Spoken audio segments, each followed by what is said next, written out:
Hello students, welcome back to our channel Learn and Evolve. This is our lecture 3rd of quadratic equations. We have seen the introduction in first lecture and we have seen the method first of solving the quadratic equations, which is factorization, in the second lecture. So now this is our third lecture and now we are going to learn the second method, which is completing the square. तो आज हम लोग क्या सीखने वाले हैं? Solving quadratic equations by using completing the squares. उससे पहले हमारे पास कुछ जो इंपॉर्टेंट आइडेंटिटीज़ हैं ये हमें बाय हार्ट मेमोराइज होनी चाहिए। तो वो क्या क्या है?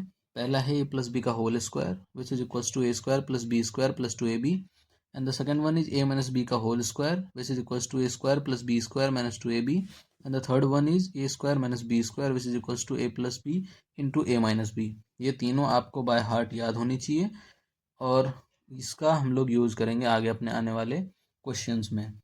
ये मेथड जो है थोड़ा लेंदी आपको लगेगा लेकिन बहुत पावरफुल है और इससे भी क्वेश्चंस आ सकते हैं कभी कभी आपके बोर्ड एग्जाम्स में। तो चलिए चलते हैं, हम लोग एक एग्जाम्पल लेते हैं और उसको सॉल्व करके मैं बताता हूँ आपको कि कैसे आप इसका यूज़ करके अपने क्वेश्चंस को सॉल्व कर सकते हैं। तो इन तीनों को आप पहले पॉज करके नोट कर लीजिए और उसको याद कर लीजिए। चलिए चलते हैं हम लोग अपने पहले एग्जाम्पल पे। सो स्टूडेंट्स, मैंने पहला एग्जाम्पल ले लिया है अपने बोर्ड पे। ये सेम एक हमारा क्वाड्रेटिक इक्वेशन है जो अपने स्टैंडर्ड फॉर्म में है, x square plus 4x minus 5 is equals to 0। अगर हमारे पास कोई भी क्वाड्रेटिक इक्वेशन आए, सबसे पहले काम हमें क्या करना है, उसको अपने स्टैंडर्ड फॉर्म में लेके आना है। पहला मार्क हमारा यही डिसाइड होगा बोर्ड एग्जाम्स में। फिर उसके बाद क्या करना है, अगर कंप्लीटिंग द स्क्वायर से हम सॉल्व कर रहे हैं तो जो हमारा कांस्टेंट टर्म है उसको दूसरी साइड भेज देंगे। ये हो जाएगा x square plus 4x is equals to 5। अब क्या करना है, अगर प्लस के फॉर्म में है तो हम क्या करेंगे, हमारे दिमाग में आना चाहिए ए प्लस बी का होल स्क्वायर का फॉर्मूला। ठीक है, तो हम लोग क्या देखते हैं कि अगर इसको हम लोग ए स्क्वायर माने और इसको 2ab माने, मतलब ए तो हमारा 1 हो गया, एक्स एक्स इंटू 2 इंटू, अब हमारे पास अगर 4x को 2x से डिवाइड करें तो क्या बचेगा, 2 ही बचेगा। तो ये हमारे पास आ जाएगा 2। ये हमारा हो गया 2ab, इसके फॉर्म में हो गया। प्लस में हमें क्या चाहिए होगा, बी स्क्वायर चाहिए होगा। तो बी हमें क्या चाहिए था, बी स्क्वायर के लिए बी हमने क्या लिया था, 2। तो ये हो जाएगा b square is equals to 4। हम क्या करेंगे, बोथ साइड 4 ऐड कर लेंगे। ठीक है, तो अब हम लिखेंगे एडिंग। आपने ये देखा कि हमने कैसे निकाला कि हमें क्या ऐड करना है, एडिंग 4 बोथ साइड्स। ठीक है, इसको हम लिख सकते हैं x square plus 4x plus 4 is equals to 5 plus 4 क्या आ जाएगा, 9। ठीक है, ये क्या हो गया, ए स्क्वायर प्लस 2ab, 2 इंटू ए इंटू बी। ठीक है, 2ab प्लस बी स्क्वायर। ठीक है, ये हो गया हमारा इज इक्वल्स टू 9। तो A square plus 2ab plus B square equals to 9, तो इसको हम लिख सकते हैं एक्स प्लस 2 का होल स्क्वायर। एक्स हमारा ए है, ठीक है, और 2 हमारा बी है, इसका whole square is equals to 9 को हम लोग किसका स्क्वायर लिख सकते हैं गाइस, 3 का स्क्वायर। ठीक है, अब हम देख रहे हैं दोनों साइड स्क्वायर है, तो इसमें क्या करेंगे, on square take square root of both side. ठीक है, take square root of both sides. तो ये हमारे पास क्या आ जाएगा, x plus 2 is equals to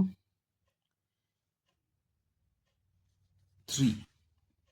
ठीक है, प्लस माइनस 3 आएगा गाइज, क्योंकि अंडर रूट अगर हम किसी भी नंबर को करते हैं तो वो बाहर आने के बाद plus minus 3 plus minus x के रूप में आता है। ठीक है, तो x plus 2 is equals two plus minus 3।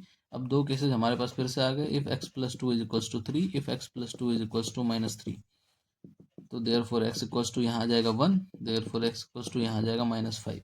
ये दो एक्स के वैल्यू हमारे आंसर हो जाएंगे। ठीक है, आई होप आप लोगों को समझ में आई हो। अगर नहीं समझ में आई तो चलिए हम लोग एक और क्वेश्चन लेके देखते हैं ताकि आपका कॉन्सेप्ट और भी अच्छे से क्लियर हो पाए।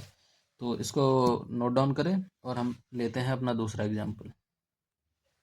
तो गाइज हमने अपना दूसरा एग्जाम्पल ले लिया है, विच इज़ 2x² + 8x - 10 = 0। इसमें हम क्या देख रहे हैं, जो x का कोफिशिएंट, x² का कोफिशिएंट है वो 2 है, 1 नहीं है। तो अगर कभी भी आपके सामने ऐसा एग्जाम्पल आए, ऐसा क्वेश्चन आए, पहले आप इसके कोफिशिएंट को 1 बनाएंगे। इसके कोफिशिएंट को 1 कैसे बना सकते हैं? बाय डिवाइडिंग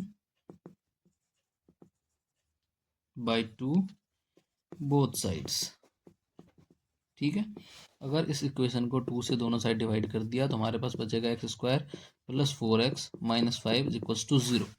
अब हमारे पास सेम वही वाला एग्जाम्पल आ गया है, क्वेश्चन आ गया है। इसको क्या करेंगे, x² + 4x = जो कांस्टेंट टर्म है उसको RHS की साइड भेज देंगे, ये हो जाएगा =5। अब क्या करना है, क्या ऐड करना है? जो नेक्स्ट जो इम्पोर्टेंट स्टेप है, जो लोगों को समझ में नहीं आता है, वो डायरेक्ट मैं बता रहा हूँ। इसमें ऐड क्या करना है, coefficient of x divided by 2 का स्क्वायर, बोथ साइड ऐड करना है। ठीक है, यहाँ कोफिशिएंट ऑफ x क्या है, 4 डिवाइड बाई 2 का square which is equal to 2 का स्क्वायर इज इक्वल टू 4। ठीक है, ये डायरेक्ट मैंने फॉर्मूला ही बता दिया। पिछले वाले एग्जांपल में मैंने बताया था कि कैसे सेलेक्ट करेंगे, किसको ऐड करना है, किसको सब्ट्रैक्ट करना है। ये अगर आपको इतना दिमाग नहीं लगाना है तो इसको याद रख ले, आप बना सकते हैं। तो ये हो जाएगा x² + 4x + 4 is equal to 9। ये हो जाएगा x + 2 का whole square is equal to 3 का स्क्वायर। तो दोनों साइड स्क्वायर रूट कर देंगे, हमारे पास आ जाएगा x + 2 इज इक्वल टू +-3। अब फिर वही x + 2 इज इक्वल टू, एक साइड 3 ले लेंगे, एक साइड -3 ले लेंगे। ठीक है, इस केस में हमारे पास x = 1 आ जाएगा, इस केस में x = -5 आ जाएगा आंसर। ठीक है गाइज, तो ये था हमारा दूसरा method, completing the square. I hope आप लोगों को समझ में आया हो, और ऐसे ही अगर लेक्चर्स आपको देखने हैं तो please do subscribe our channel and thank you for watching. मिलते हैं अगले लेक्चर में, जहां हम लोग सीखेंगे अपना तीसरा मेथड। ठीक है, तो आज के लिए इतना ही, थैंक यू।